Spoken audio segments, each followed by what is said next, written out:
Well, welcome everyone. This is Dr. Brenda Murphy, and I'm an educational psychologist. And we welcome you once again to another edition of Strong at Home.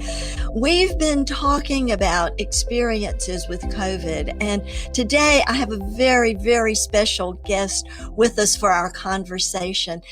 This is Marilyn Calfee. Good morning, Marilyn. Good It is morning. such a joy to have you with us today. And the reason that Marilyn is very special is several reasons. Her husband, Kent, is the state representative here in Tennessee for our Roane County. He represents us well and has for a number of years, and was recently elected in the primary, and we'll see in November. I don't believe he has. Does he have any an opponent in the He does fall? not. He Does probably not. has opposition, but he doesn't have an opponent. Yes. So he will probably have another term. And I wanted to have Marilyn with us because we have been talking about what I call stranger in my body, which is the way I felt when I have COVID. And I'm inviting others that I know personally who have also had COVID. And Marilyn and I share a very special tie in this Marilyn and I have known each other, not really, really well, because we're in the same county and do many of the same some of the same civic activities. However, we are now sisters. That's right. Our COVID stories are very much intertwined together. Yes. And for those of you who have watched my story, you learned that I found out, or I think that I came in contact with it at one of our sail away graduations. And Marilyn was at that graduation. And wasn't that a lovely event? It was wonderful. And I was so honored to be there. You know, our young people are our future. And to be, to be able to say something and give them an uplift and a shout out. There's a lot of things that go wrong with kids. There's a lot of things that kids do wrong, but we all do wrong sometimes. Yes. And we all need to lift them up as much as we can. And if they're doing wrong and they're not getting back on the right path, it's up to us to put them on that path. Yes. Kids are like water. They'll go through the source of the least resistance. Yes. And at Sail Away, we work with a lot of those kids. In fact, not this year, but in years past, we've actually had adults who went down those wrong paths and realized that and they came back and even in their early 20s completed their high school diploma with us at Sail Away. So it's a really exciting time. And I wish everyone could have been there to hear your really encouraging story. And, at that event, we practiced a lot of the recommendations for minimizing exposure to COVID. We sat 6 feet apart, even more. We were in a facility that sat over 1,000. I remember I wore my mask part of the time, but on the dais I did not. I remember washing my hands at least 3 times and getting in the car, washing or putting hand sanitizer. What have been your strategies up until that point, and then even now, in dealing with COVID? What was your mindset going into our graduation on Monday, June the 29th, about COVID? What were your thoughts, Marilyn, and how were you handling COVID in your life? Well, to be honest, I don't listen to much mainstream news, and everything that I was hearing was just this about COVID. So pro and con. A lot of people were really into it, and then a lot of people just thought it was a conspiracy theory. Yes. And but I knew that people were getting sick from it. I have health professionals in my family, so I talked to them, and they said no, that it's real. We don't know how bad it's going to be yet, but it's real. And so I did try to practice social distancing and hand washing, hand sanitizing. I wore a mask when applicable. And I do say that because if I went to the grocery store or had to go shopping or something, I wore a mask. If I were around my family, Yeah. if I could distance enough, I didn't wear a mask.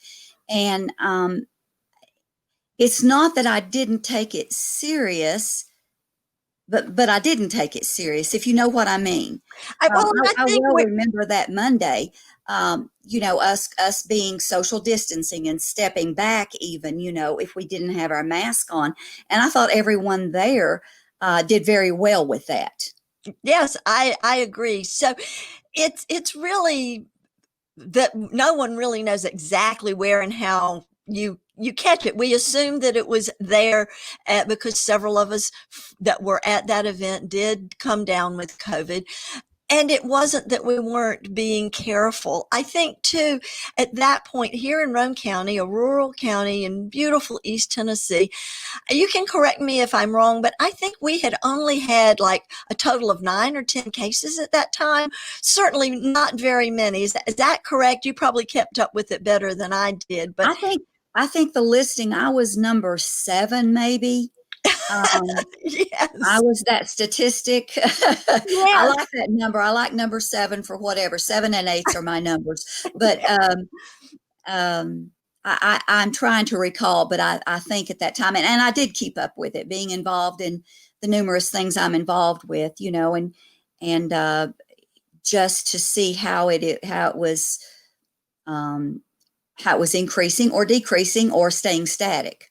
Right. And I think for us in Roane County, our mindset was, if we are careful, that we should be able to avoid it because there are so few identified cases in our county. So that was my mindset. And I think that was yours on that Yes. day.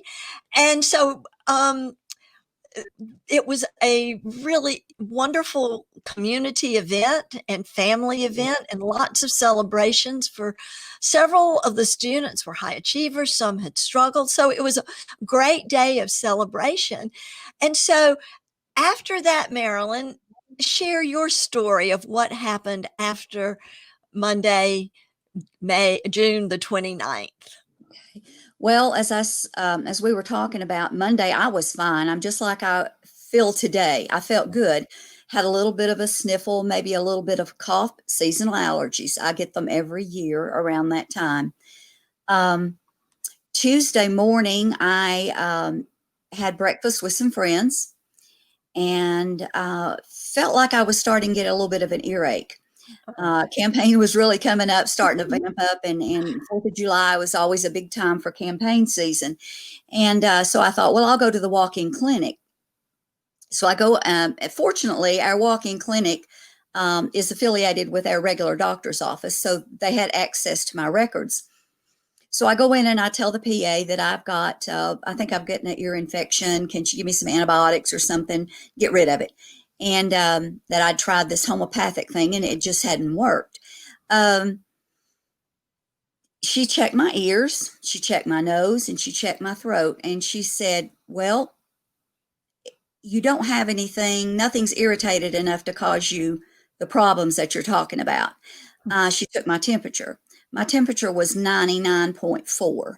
Mm. She said, now, I have your records here, and your temperature normally runs low. It normally runs in like 96 something or Oh, 97. wow. Wow. So it doesn't run real high, never has. And so she said, I can't force you, but I would encourage you to take a COVID test. Well, I'd heard the horror stories about COVID and I didn't want a COVID test. I said, well, if you think I should, let's do it. So she did. It was very quick, very fast. It was painless. It felt like that, when you jump in the water and water gets in your nose and for a few minutes your sinus is burned, that's what it felt like for a few minutes. Yes. I left there still not worried, never thinking I had COVID, came home, worked, did a lot of things. Wednesday I woke up and I didn't feel on top of my game, but I was still doing things. Come time to go to church, Kent asked me, he said, aren't you getting ready to go to church? And I said, I just really don't feel like it tonight. I don't think I'm going to go. And he said, oh, okay. He said, well, we'll say a prayer for you. So he came home. When he came home, I was already in bed, which is unusual because I stay up late to finish emails and do things like that, multitask. Yeah, I And do. yeah, you understand. Most women do. I'm telling you. Yes, Uh, we do. that yes. And so I went to bed. I was a little restless and I was more thirsty that night. Thursday morning, I got up and I didn't really feel good. And I normally eat some yogurt, something like that for breakfast. I'm not a big breakfast eater. And I just did not want to eat anything, but I was still thirsty. And so I thought, well, I better eat something. And so I did eat some yogurt and it had no taste to it. Oh, And I like the plain Greek yogurt, and I add stuff to it. I add a little bit of honey to it and some nuts and fruit, uh, but I don't add any other type of sugar. So you're still able to taste that tartness. yes. Um, I could not taste that tartness that I enjoyed, Mm. and I didn't pay that much attention to it. By that afternoon, my temperature had shot up to 103. And it Oh, gradually went up, and it would go up and it would go down. It would go up and it would go down. Um, at that point, I went from our bedroom to the back bedroom, thinking that isolation is probably the best thing. yes. And I was in bed back there for 3 weeks. Marilyn. Oh my Yes. goodness. So this was over that weekend, over the 4th. You started really getting sick. Yes, Kent had gone. I love the 4th of July and everything that it stands for. Kent had gone to the ribbon cutting for the amphitheater, and I tried to find pictures. I just could not, in my mind, I couldn't connect the dots, if you know what I mean. I mean, Yes, I know exactly what I you was mean. having difficulty finding it, you know. Yes, yes. And so he got home, and he wasn't gone very long, and my temperature had gone back up. And on Sunday, I went to the hospital, went to the ER.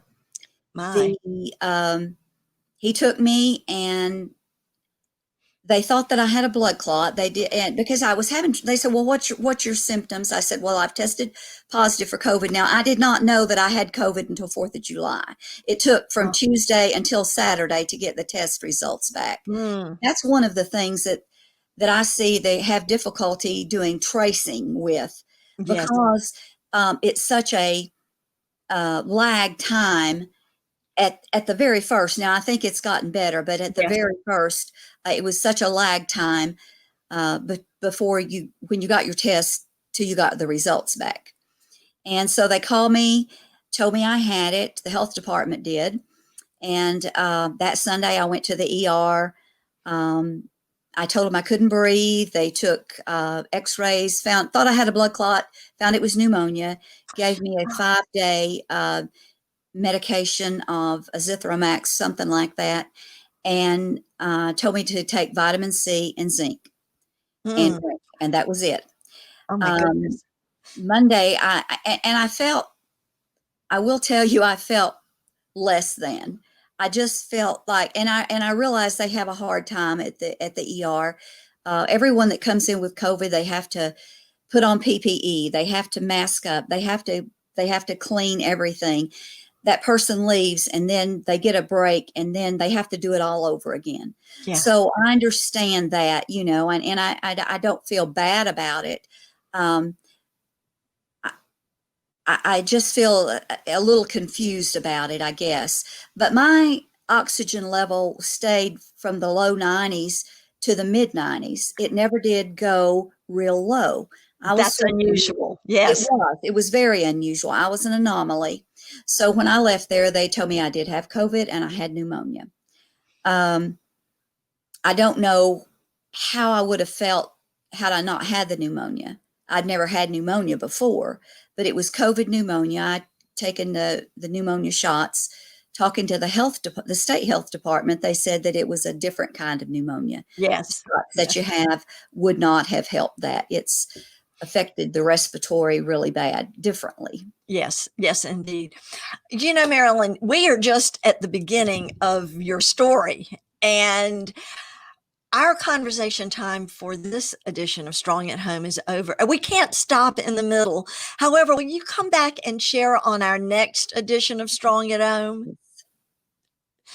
Would that be all right with you? I would love to do that. I would love to do that. I have a testimony that, and it may take me a couple of times to get through because, as you know, Brenda, we're both talkers, Yes. and we both love the Lord, and we both want people to be healthy, and we both want to share our experience. Yes. Too many people, and maybe me included, at the very first, did not take this as serious as it is indeed. And I would love to come back and share with you and with your viewers the rest of my story. Like I said, it may take a couple of times. Well, it took me 4 or 5 to get through mine. So if we need that, we will do that. So thank you so much for being with us. And as our viewers know, we always close every session of Strong at Home with what is the Aaronic benediction. And that is, the Lord bless you and keep you. The Lord make his face shine upon you and be gracious to you. The Lord lift up his countenance upon you and give you peace. Peace to you, Marilyn, and we will talk again soon.